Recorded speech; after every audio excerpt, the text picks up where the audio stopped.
దేవుని నామమునకు స్తోత్రంలో ఈనాటి ధ్యానాంశము క్రీస్తు జన్మమును గూర్చి ప్రవచనంలో నెరవేర్పులండి.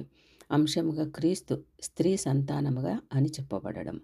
మొదటి ప్రవచనము ఆదికాండము 3వ అధ్యాయము 14-15 వచనములు. అందుకు దేవుడైన యెహోవా సర్పముతో, నీవు దీనిని చేసినందున భూజంతువులన్నింటిలోనూ నువ్వు శపింపబడిన దానవై మన్ను తిందు, మరియు నీకును స్త్రీకిని నీ సంతానమునకును ఆమె సంతానమునకును నేను వైరము కలుగచేసేదను. అది అనగా ఆయన నిన్ను తల మీద కొట్టును, దానిని నీవు మడిమి మీద కొట్టుదు అని చెప్పాను. అది అనగా ఆయనే కుమారునిగా ఉద్భవింపబోవు క్రీస్తు. నెరవేర్పండి. గల్తీ పత్రిక 4వ అధ్యాయము 4-5 వచనములు. అయితే కాలము పరిపూర్ణమైనప్పుడు దేవుడు తన కుమారుని పంపెను. ఆయన స్త్రీ యందు పుట్టి మనము దత్తపుత్రులము కావాలనని విమోచించుటకి ధర్మశాస్త్రమునకు లోబడిన వాడాయను. రెండవదిగా యోహాను సువార్త 3వ అధ్యాయం 9వ వచనం ప్రకారము అపవాది యొక్క క్రియలను అనగా సాతాను లయపరచుటకే దేవుని కుమారుడు ప్రత్యక్షమాయను. దేవుని కుమారుడైన క్రీస్తు ద్వారానే మనకు సాతానుపై విజయం కలుగుతుందండి. మూడవదిగా పాపములను తీసివేయటకే ఆయన ప్రత్యక్షమాయను. ఆయన యందు పాపమేమీ లేదు. యోహాను రాసిన మొదటి పత్రిక 3వ అధ్యాయము 5వ వచనం ప్రకారము. నాలుగవదిగా గల్తీ పత్రిక 3వ అధ్యాయం 16వ వచనం ప్రకారం ఆయన అనేకులను గూర్చి అన్నట్లు సంతానములకును అని చెప్పక ఒకనిని గూర్చి అన్నట్లే నీ సంతానమునకు అనెను. ఆ సంతానమే క్రీస్తు ప్రభు అండి. నాలుగవదిగా హెబ్రీ పత్రిక 2వ అధ్యాయము 10వ వచనంలో, ఎవని వలన సమస్తమును ఉన్నవో, ఎవని వలన సమస్తమును కలుగుచున్నవో ఆయన అనేకులైన కుమారులను మహిమకు తెచ్చుచుండగా వారి రక్షణకర్త అనగా యేసును శ్రమల ద్వారా సంపూర్ణునిగా చేయుట ఆయనకు తగును. క్రీస్తు స్త్రీ సంతానముగా జన్మించి శ్రమ నుండి మరణించి తిరిగి లేచి సాతాను తలను చితకత్రొక్కి మనకు పాపక్షమాపణ రక్షణ ఇచ్చారు కదండి. రెండవ ప్రవచనం ఆదికాండం 18వ అధ్యాయము 18వ వచనం ప్రకారం అబ్రహాము నిశ్చయముగా బలము గల గొప్ప జనమగును, అతని మూలముగా భూమిలోని సమస్త జనములు ఆశీర్వదించబడును.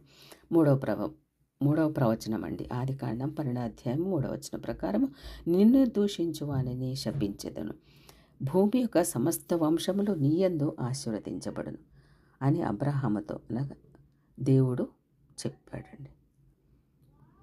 4వ ప్రవచనం ఆదికాండం 22వ అధ్యాయం 18వ వచనం ప్రకారం, మరియు నీవు నా మాట వినినందున భూలోకంలోని సమస్త జనములన్నీ నీ సంతానము వలన ఆశీర్వదించబడును. నా తోడని యెహోవా ప్రమాణం చేశారండి.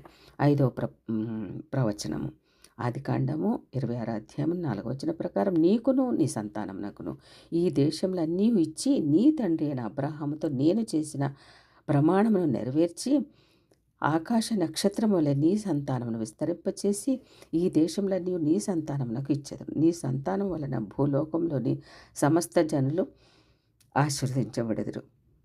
యెహోవా తోడు ఇస్సాకుతో చేసిన ప్రమాణం అండి అది. నెరవేర్పుగా మత్తయి సువార్త 1వ అధ్యాయం 1వ వచనం ప్రకారం అబ్రహాము కుమారుడు దావీదు కుమారుడైన యేసుక్రీస్తు వంశావళి. మత్తయి సువార్త 1వ అధ్యాయం 17వ వచనము, ఇట్లు అబ్రహాం మొదలుకొని దావీదు వరకు 14 తరములు, దావీదు నుండి బబులోను చెర వరకు 14 తరములు, చెరకాలము మొదలుకొని క్రీస్తు వరకు 14 తరములు అనగా 14 తరాలండి. అనగా అబ్రహాం నుండి క్రీస్తు జన్మం వరకు 42 తరములు గడిచినవండి.